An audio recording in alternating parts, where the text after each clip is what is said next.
A common mistake that I see in a lot of corporate video is that the interviews are very stiff and very awkward.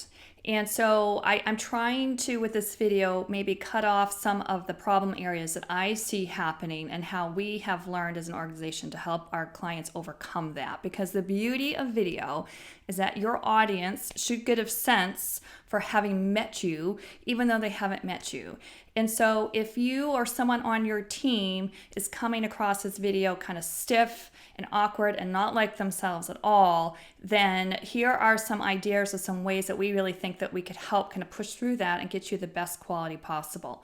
So the first mistake that I see when it comes to interviews, honestly, is trying to either script yourself or coming over prepared. And I understand that to some of you, this may seem outlandish or even counterintuitive, but I've been doing this for 15 years and I rarely ever see that work. Because when you're talking about corporate video, these are not paid actors. And paid actors struggle to deliver their lines authentically, with any kind of feeling and believability, and that's their job.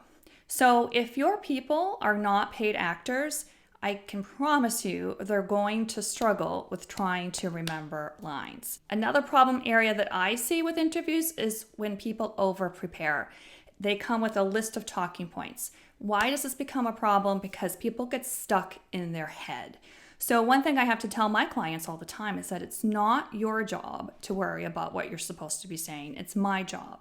And this leads me to my next point, where it's do not underestimate the importance of having a director on set who's familiar with your business, who's familiar with the content, who's familiar with the objectives of the video in the first place, asking the questions, because it's the director's job to be able to get you talking. I hope that helps give you some ideas. If you've done interviews in the past and you've seen your people struggle, more often than not, it's because they're trying to remember lines, they're over preparing for it, or you don't have the right person asking them questions. It is the job of the director to be engaging them and coaching them and getting the best out of your people. So between those three things are usually why I've seen corporate interviews go badly, and you can really very easily avoid this by following my advice.